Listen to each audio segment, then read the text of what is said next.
بسم اللہ الرحمن الرحیم۔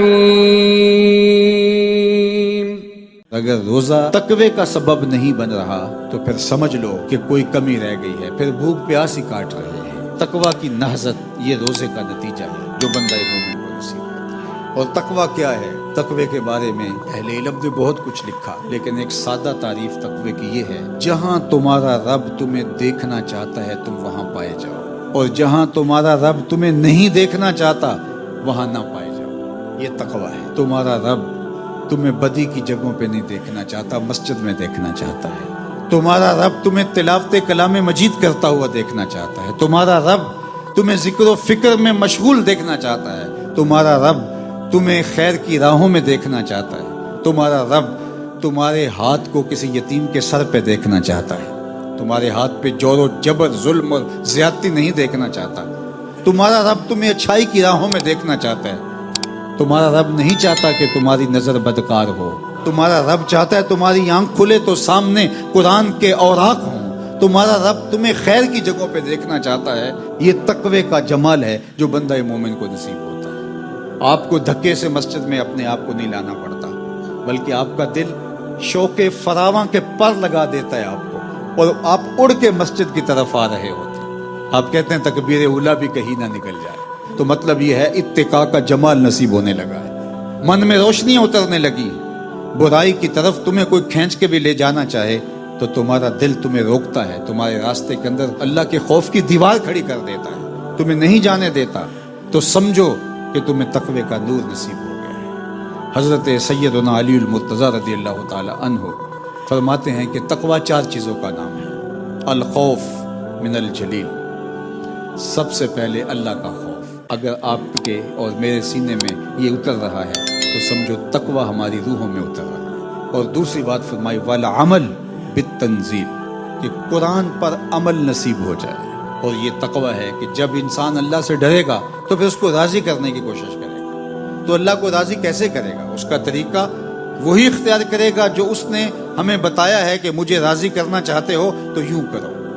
یہ کتاب ہے تمہارے سامنے، اس کے مطابق عمل کرتے چلے جاؤ۔ سیکھنا ہے اس کتاب پر عمل کو تو تمہارے سامنے رسول رحمت کی ذات رکھی ہے، حضور کی چوکھٹ پہ آؤ اور سیکھو کس طرح کتاب پہ عمل کیا جاتا ہے۔ تیسری چیز فرمایا والقناع بالقلیل، تھوڑے رزق پر قناعت، تھوڑی چیزوں پر قناعت سیکھ جاؤ تو سمجھو کہ یہ تقوی کا نور نصیب ہو گیا۔ اللہ اگر زیادہ مال دے دے تو اس کو بھی راہ خدا میں خرچ کر۔ اگر اللہ نے تمہیں زیادہ دے دیا ہے، تمہاری ضرورت سے زیادہ، تو مالک بن کے نہ بیٹھ جاؤ، امین بن کے بیٹھو۔ تم امین ہو اس مال پر، تم ان لوگوں تک ان کی ضرورتوں کو پورا کرنے کے لیے پہنچاؤ کہ جن کے پاس مال نہیں ہے۔ اور ماہ صیام میں تو خاص طور پہ ہمیں مال راہ خدا میں بانٹنا چاہیے جس کو اللہ نے عطا کیا ہے۔ اللہ کے محبوب صلی اللہ علیہ وآلہ وسلم ماہ صیام میں یوں خیرات کرتے تھے جیسے چلتی ہوئی ہوا تھی۔ ان کا دستے کرم تو پہلے ہی کشادہ تھا، لیکن حضور کی سخاوت فزوں تر ہو جاتی اور چلتی ہوئی ہوا کی طرح حضور خیرات فرمایا کرتے تھے۔ تو ماہ صیام میں ہم نے اپنی ہمسائیگی میں دیکھنا ہے۔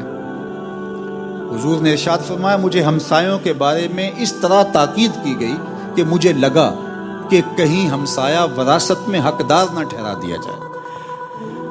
اور ہمسایہ وہ نہیں ہوتا جس کی دیوار آپ کی دیوار کے ساتھ ہو، 40 گھروں تک ہمسائیگی ہوتی ہے۔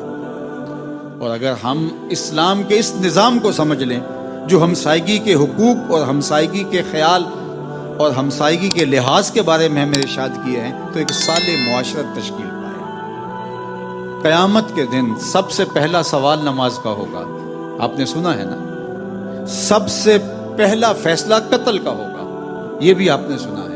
اور قیامت کے دن سب سے پہلے رب سے جو شکایت لگائے گا وہ ہمسایہ ہوگا۔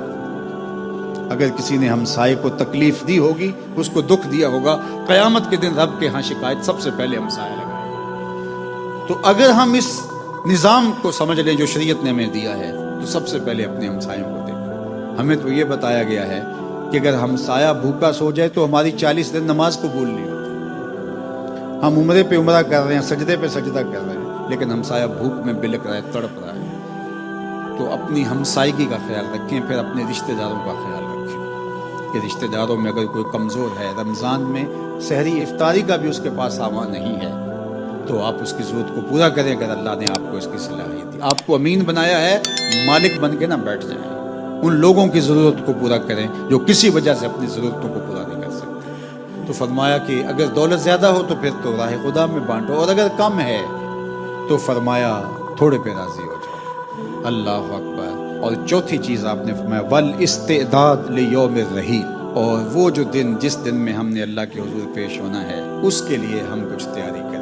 یہ ہے تقویٰ, یہاں رہ کے اس جہاں کے لیے کچھ تیاری کریں. میں اور آپ جو زندگی کاٹ رہے ہیں, گزار رہے ہیں, لمحہ لمحہ موت کے قریب ہو رہے ہیں, ہم یہ دیکھیں کہ کیا اعمال کا ذخیرہ کیا ہے, کیا تیاری کر رکھی ہے. اگر تو ہم نے کر رکھی ہے تو مبارک ہو, اور اگر ہمارے پلے کچھ بھی نہیں ہے, اللہ اکبر. نمازیں ہیں تو وہ بھی خیالوں اور وسوسوں سے بھری ہوئی. روزے ہیں لیکن جھوٹ, مکر, فریب, رشوت اس کے ساتھ روزے چل رہے ہیں. حج ہیں تو حاجی پہلے کہلا رہے ہیں, اور دیگر اعمال ہیں تو اعمال کے ساتھ ریاکاری جڑی ہوئی ہے تو وہ عمل ہی نہیں ہے. گناہ تو کنفرم ہیں, گناہ ہیں, لیکن نیکی کے لیے شرط ہے کہ نیکی محض اللہ کی رضا کے لیے کی گئی ہو تو اس کا حساب کرنا ہوگا. کبھی بھی تقوی کے دامن کو نہ چھوڑنا, ہمیشہ اللہ سے ڈرنا, ہمیشہ اس کے خوف کو اپنی روحوں کے اندر جاگزی رکھنا, اس کے حکم سے اپنے سر کو نہ پھیرنا. یہ ماہ صیام رمضان المبارک میں یہی سکھانے آیا ہے.